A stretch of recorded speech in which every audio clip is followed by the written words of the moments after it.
Bonjour à tous, je suis Anne Sikorab, une des chefs de clinique de Créteil. Merci beaucoup à Florence pour son invitation. Je vais vous présenter une partie des maladies rares, la maladie de Best. C'est déjà pas mal, c'est une maladie que j'aime beaucoup et donc on a étudié dans le service en OCTA. Donc la maladie de Best, comme vous le savez, il y a plusieurs stades évolutifs et on s'est intéressé à celui de la fibrose, qui est un des stades avancés, qui peut aussi se compliquer d'atrophie, être associé à l'atrophie. Très peu d'études dans la littérature qui se sont intéressées à l'association avec des néovaisseaux. En tout cas, on sait que ça peut arriver à tous les stades, cette complication néovasculaire. On ne sait pas donc ni la prévalence ni la physiopathologie. Notre question, c'est de savoir, est-ce que quand on arrive à la fibrose, au stade avancé de maladie de Best, est-ce qu'il y a toujours un néovaisseau qui était là en dessous qu'on n'a pas vu, qui est passé inaperçu? Et donc, le thème du jour, on s'est aidé de l'OCTA pour aller le chercher. Je tiens à remercier déjà M. Koskas qui a participé à l'étude. Et si Olivia vous a présenté tout à l'heure des images qui pouvaient prêter à discussion, alors là je vous préviens, toutes les images prêtent à discussion, n'est-ce pas M. Koskas?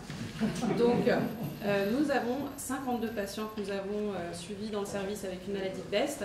Nous avons repris juste ceux avec un stade fibroglial, naïf, c'est-à-dire jamais reçu de traitement pour un néovaisseau choroïdien, et nous avons pu inclure 7 yeux. Il y avait 2 équipes de médecins, une équipe qui a lu toute l'imagerie multimodale conventionnelle, SDOCT, fluo, ICG, et une autre équipe qui a lu l'OCTA, et donc une lecture en double insu. On a eu 4 situations possibles. Soit les examens étaient concordants, à la fois l'OCTA et l'imagerie multimodale conventionnelle ne retrouvaient pas de néovaisseau, soit l'OCTA et l'imagerie multimodale conventionnelle mettaient en évidence un néovaisseau. Deuxième cas, les examens étaient discordants et nous n'avons en fait qu'une seule situation, c'est-à-dire que l'OCTA faisait suspecter un néovaisseau, par contre l'imagerie multimodale conventionnelle n'était pas en faveur. Par contre, il n'y a aucun cas où il y avait un néovaisseau qui était suspecté sur l'imagerie multimodale conventionnelle qui n'était pas retrouvé sur l'OCTA. Donc on va faire une petite série de cas cliniques. Premier cas, l'OCTA et l'imagerie multimodale sont concordants, a priori pas de néovaisseau. Donc on part d'un monsieur, 90 ans, que nous suivons dans le service depuis 1 an. Il a des lésions à droite comme à gauche d'allure fibrogliale. Voici son OCT à l'œil droit, donc une lésion hyperréflective, fibrotique, peut-être un pseudo-DSR, en tout cas un espace optiquement vide associé sur les bords, de l'atrophie. On commence avec l'angiographie ovaire d'indocyanine, donc pas de LACI, pas d'hypercyanescence typique en faveur d'une plaque. Et en angiographie à la fluorescine, une imprégnation plus de la lésion fibrotique, pas de diffusion. À l'OCTA, qu'est-ce qu'on retrouve? Plexus capillaire superficiel, profond, la rétine externe et cette image. Pour nous, donc ça, c'est pas des néovaisseaux, c'est plus à travers l'atrophie de l'EB et de la choriocapillaire, une visibilité des vaisseaux choroïdiens profonds. Monsieur Koskas, tout va bien jusqu'ici. Alors, deuxième situation. Là, les choses vont se corser un petit peu. L'OCTA et l'imagerie multimodale conventionnelle, pour nous, avaient l'air d'évoquer toutes les deux la présence d'un néovaisseau choroïdien. On va prendre ici un monsieur de 35 ans qui avait à l'œil droit un stade qui ne nous intéresse pas dans le cadre de l'étude en cours de fragmentation. Par contre, sur son œil gauche, fibroglial, et ce qui est important, on le suit depuis 7 ans. Donc 6/10 P5 à cet œil. Donc à nouveau, une lésion fibrotique, hyper-réflective, un pseudo-DSR associé.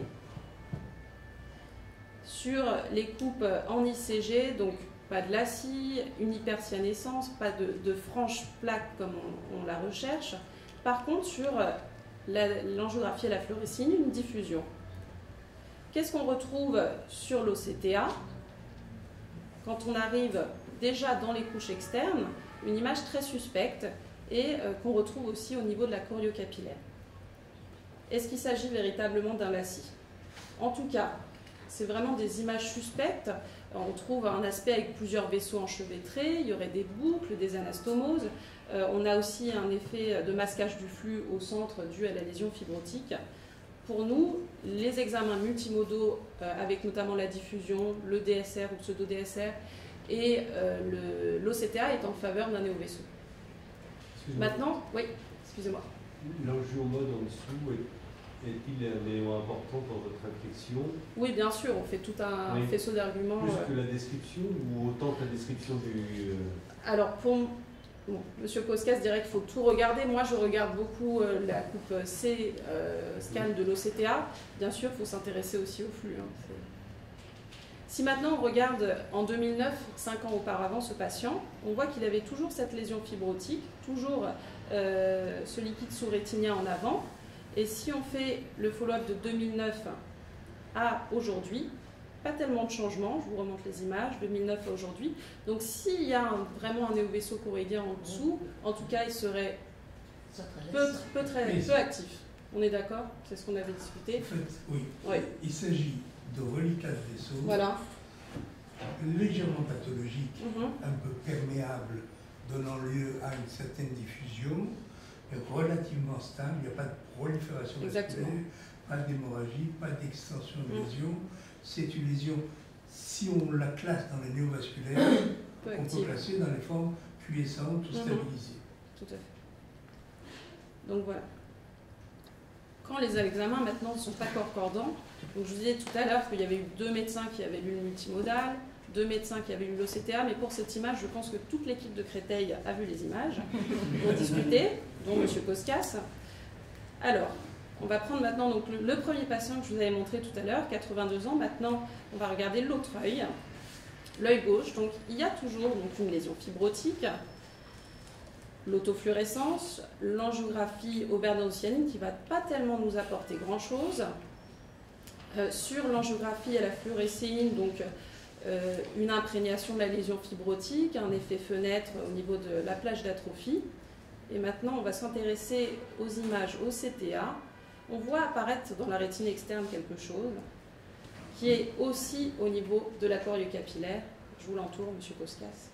Alors, certes, l'image est très artefactée. On voit un peu de vaisseau choroïdien ici. On voit des vaisseaux miroirs projetés par le plexus capillaire superficiel et profond. Mais honnêtement, cette image reste suspecte.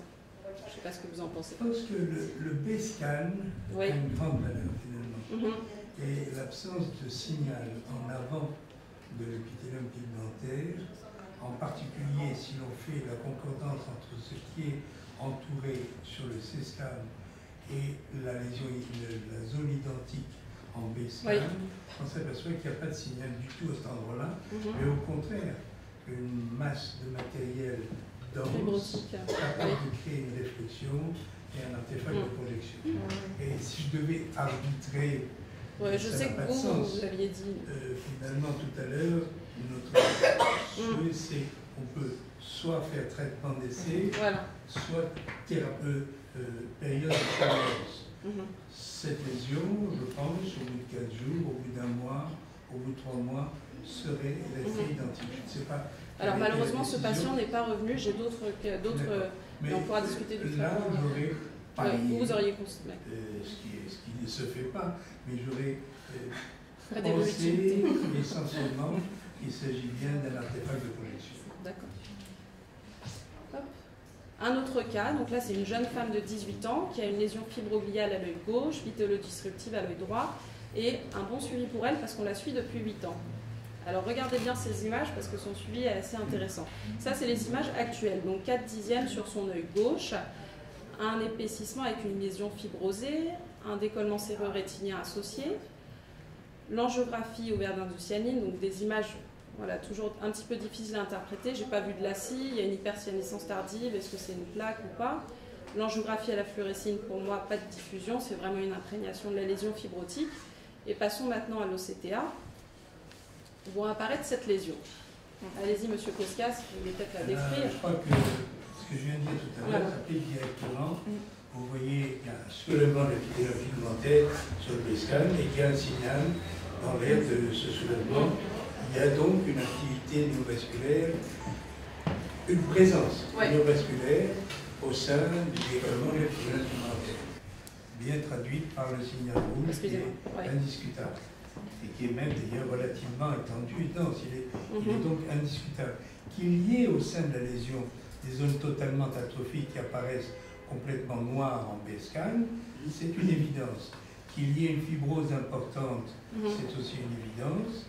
qu'il y ait un halo voilà, tout autour en C-scan qui correspond à la couronne liquidienne qu'on voit dans le B-scan, ça aussi c'est une évidence. Mais le rouge est là, et ce rouge, pour le moment, je lui accorde beaucoup de valeur. Je ne sais pas si vous êtes les uns et les autres cet avis, mais ce que l'on voit en signal de couleurs différentes, colorisées par l'appareil sur le B-scan, me semble actuellement d'une grande signification et d'une grande aide pour le diagnostic. Et alors, moi, ce qui me plaît beaucoup, c'est le suivi de cette jeune femme qui confirme, en 2008, en fait, si on reprenait ces images, ben voilà ce qu'on retrouve. Un épaississement net de la région maculaire avec du gris préépithélial, un vrai DSR et une diffusion. Donc, je ne sais pas pourquoi elle n'avait pas été traitée, mais en tout cas, il y a bien un néovaisseau qui est passé inaperçu, qui est plus très actif peut-être aujourd'hui, mais là, on a vraiment la preuve qu'il y a un néovaisseau. On n'a pas d'ailleurs la preuve qu'il fallait traiter ce genre de patient, puisque finalement, l'évolution est très stable, et que l'ensemble de ces lésions que vous nous montrez est caractérisé par une très importante prolifération fibreuse, et donc une capacité visuelle de la zone centrale probablement très limitée. Alors, s'il y a une acuité visuelle résiduelle, il faut se battre, mais si ce sont des patients qui ont en fait un scrotum central et une destruction des photorécepteurs dans cette zone de fibrose, étant donné que les lésions sont relativement stables, ça justifie une surveillance. Tout à fait. C'est intéressant pour nous de savoir, mais pour les patients, c'est pas forcément nécessaire. Donc là, c'est le dernier cas, pareil, où il y a toujours donc, cette lésion fibrotique, en multimodal conventionnel, pas d'éléments vraiment francs. Et par contre, là, je suis désolée, il y a eu 2 OCTA. C'est le même patient, mais c'est 2 OCTA différents. On voit cette lésion à nouveau.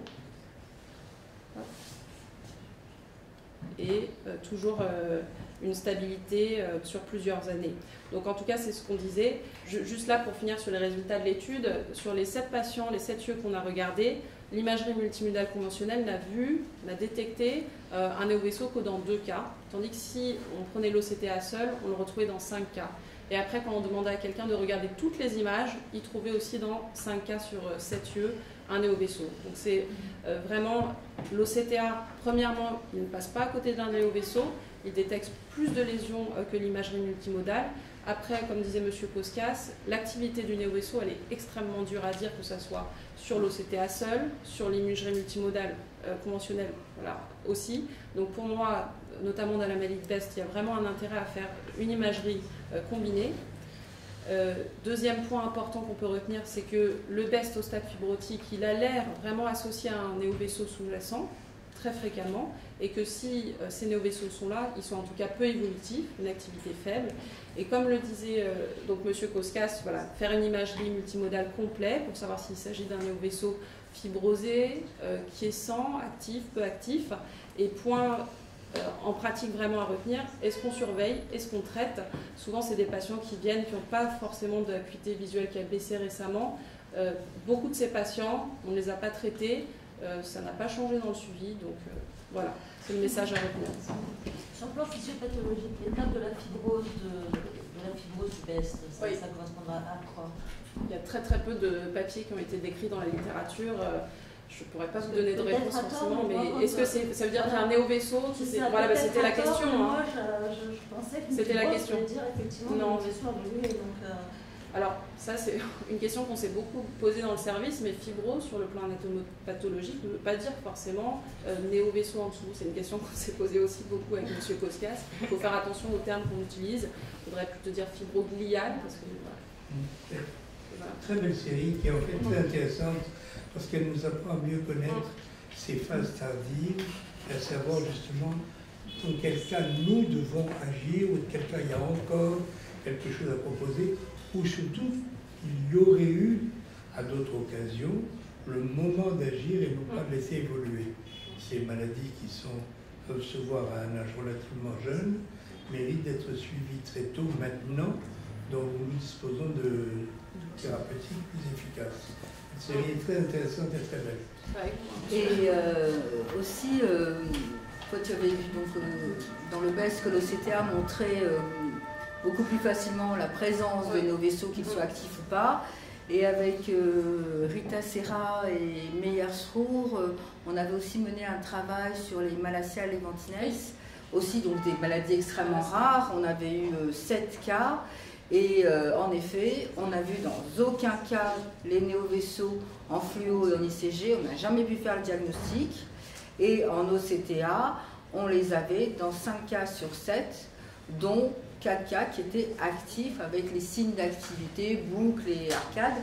Et donc, on peut se dire qu'on peut, dans ce qu'on a observé, proposer une alternative à certains patients qui ont cette baisse de vision progressive, et alors qu'on n'avait pas jusqu'alors la possibilité de voir ces vaisseaux. Donc ça rejoint un petit peu ce que tu as vu sur le BEST, et donc il faut l'utiliser et voir ce qu'il peut donner cet appareil. Voilà, on va passer la parole